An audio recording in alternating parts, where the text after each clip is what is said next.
बच्चों, फिर आ गया शनिवार, यानी बच्चों की कहानी का वार।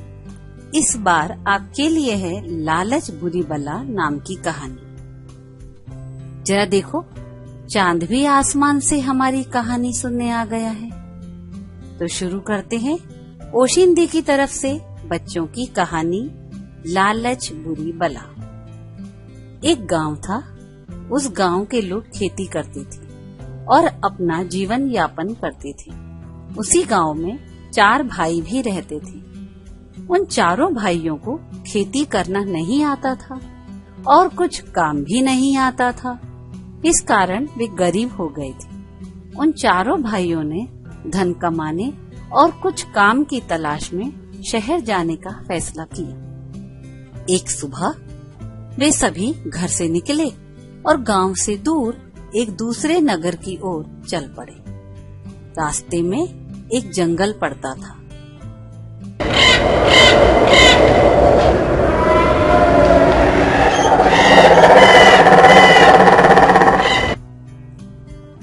उन्हें चलते चलते शाम हो गई। वे काफी थक चुके थे। ऐसे में वे अपने लिए एक विश्राम स्थल ढूंढ रहे थे। तभी उन्हें दूर एक रोशनी नजर आई। उन्होंने उसी दिशा में जाने का निश्चय किया। वहां जाने पर उन्हें एक झोपड़ी नजर आई, जिसमें एक साधु बैठा हुआ तपस्या कर रहा था। साधु के चारों ओर काफी कचरा हो रहा था। उन लोगों ने उसे साफ किया और साधु के खाने के लिए आसपास के वृक्षों से कुछ फल तोड़कर ले आए। थोड़ी देर में साधु ने आंखें खोली और उन लोगों की तरफ देखा। उनके द्वारा की हुई सफाई और वे लोग उनके खाने के लिए जो फल लाए थे देखकर वे खुश हुए और फल खाने के बाद उनसे उनके इस जंगल में आने का कारण पूछा। इस पर चारों भाइयों ने उन्हें अपने आने का कारण बताया। सब कुछ सुनकर साधु ने उन्हें 4 लकड़ियां दी और कहा, इनमें से एक एक लकड़ी तुम चारों ले लो और यात्रा पर जाओ।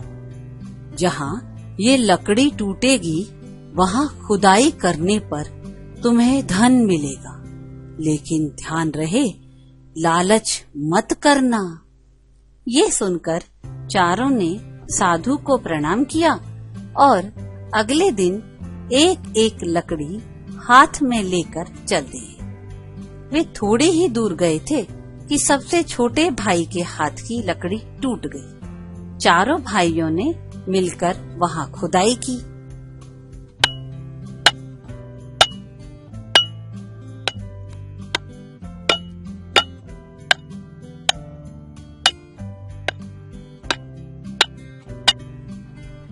खोदने पर उन्हें वहां चांदी की खान मिली। ये देखकर छोटा भाई बहुत खुश हुआ और उसने अपने बड़े भाइयों से कहा, हम सब वापस अपने गांव चलते हैं। इस खान से हम बहुत सारा धन कमा सकते हैं, जो हम सभी के लिए काफी रहेगा। लेकिन उसके बड़े भाइयों ने कहा, नहीं, अभी हमारी लकड़ियां नहीं टूटी हैं, हम और आगे जाएंगे। ये सुनकर छोटा भाई वहीं से गांव की तरफ वापस चल दिया, जबकि बाकी बड़े भाई आगे चल दिए। आगे चलते हुए काफी समय हो गया। शाम होने आ गई। तीनों भाई थक चुके थे। तभी तीसरे भाई की लकड़ी भी टूट गई। वहां खुदाई करने पर उन लोगों को सोने की खान मिली।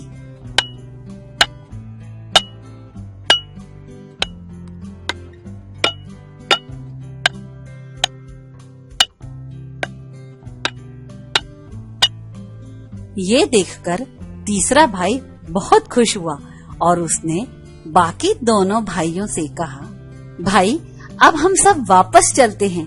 ये सोने की खान है, इससे हम तीनों का काम अच्छे से चलेगा और हमें कभी भी धन की कमी नहीं होगी।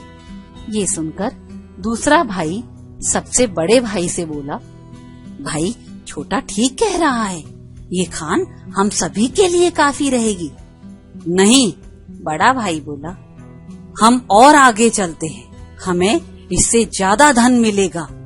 ये सुनकर दूसरा भाई चुप हो गया और बड़े भाई के साथ चल दिया। पूरी रात चलने के बाद अगले दिन सुबह तीसरे भाई की भी लकड़ी टूट गई। यहाँ दोनों भाइयों ने मिलकर खुदाई की।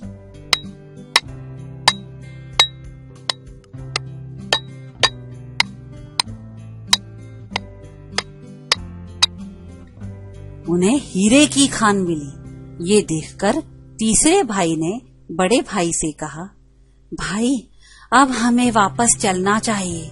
ये खान हम सभी के लिए काफी ही नहीं बल्कि बहुत ज्यादा है। लेकिन बड़े भाई ने इनकार करते हुए कहा, नहीं, हर बार कुछ ज्यादा धन की खान मिल रही है, मुझे और भी कुछ ज्यादा मिलेगा। ये सुनकर दूसरा भाई बोला, भाई साधु ने हमें कहा था कि हम लोग लालच न करें। लेकिन बड़े भाई ने उसकी बात नहीं मानी और अकेले आगे चल दिया। उसे चलते चलते 2 दिन और 2 रात हो गई, लेकिन वो वापस नहीं लौटा। आखिर तीसरे दिन दोपहर को चलते चलते वह एक घने जंगल में पहुंच गया।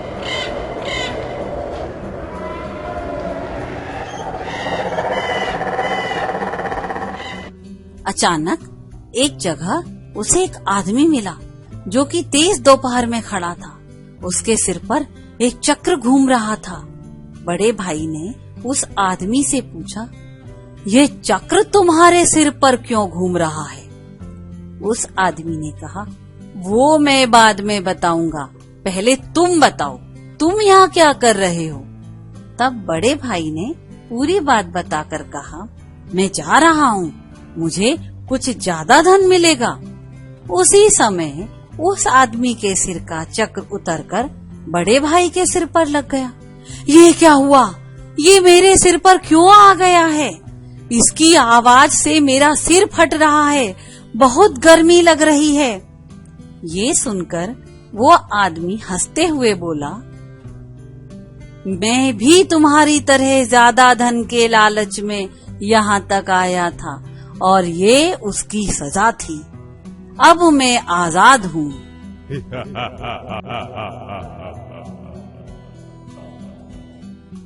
ये चक्र इसी तरह तुम्हारे सिर पर घूमता रहेगा।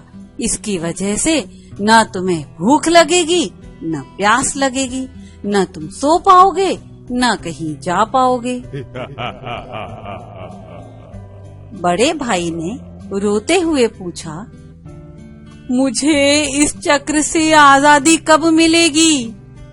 जब तुमसे ज्यादा लालची कोई व्यक्ति यहाँ आएगा। यह कहकर वह आदमी वहाँ से चल दिया। इधर बड़े भाई के काफी समय तक वापस नहीं लौटने पर तीनों छोटे भाई मिलकर साधु के पास गए। साधु ने उनकी सारी बात सुनकर उन्हें बताया कि उनका बड़ा भाई लालच करने की वजह से किस मुसीबत में फंस गया है। ये सुनकर तीनों भाइयों को बहुत दुख हुआ। उन्होंने साधु से उनके भाई को उस सजा से बचाने की प्रार्थना की। प्रार्थना सुनकर साधु ने कहा, तुम लोग अपने भाई के पास जाओ और यदि तुम सभी किसी भी प्रकार से मिले हुए धन, जिसमें कि वे चांदी, सोने और हीरे की खाने भी हैं, को छोड़कर फिर से मन लगाकर खेती करोगे तो तुम्हारे भाई को इस सजा और दुख से मुक्ति मिल सकती है। ये सुनकर तीनों भाई अपनी मिली हुई खानों और धन को छोड़कर खेती के लिए तैयार हो जाते हैं और वे अपने भाई के पास चल देते हैं। भाई से मिलकर वे भाई को साधु की बात बताते हैं। ये सुनकर बड़ा भाई तुरंत लालच छोड़कर खेती के लिए तैयार हो जाता है। उसके ये कहते ही उसके सिर से चक्र गायब हो जाता है। बड़ा भाई अपने छोटे भाइयों को धन्यवाद देता है कि उन्होंने उसको बचाने के लिए अपना मिला हुआ धन और खाने छोड़ दी और उसे बचा लिया। इसके बाद तीनों भाई अपने गांव वापस जाकर अपने खेत में मेहनत से खेती करने लगे। उन्हें समझ आ चुका था कि असली धन मेहनत होता है। तो बच्चों, ये थी बच्चों की कहानियां श्रृंखला की कहानी। अगले शनिवार को हम फिर मिलेंगे बच्चों की कहानियां में, और इस बार फिर से होगी एक और मजेदार कहानी। तब तक के लिए स्वीट ड्रीम।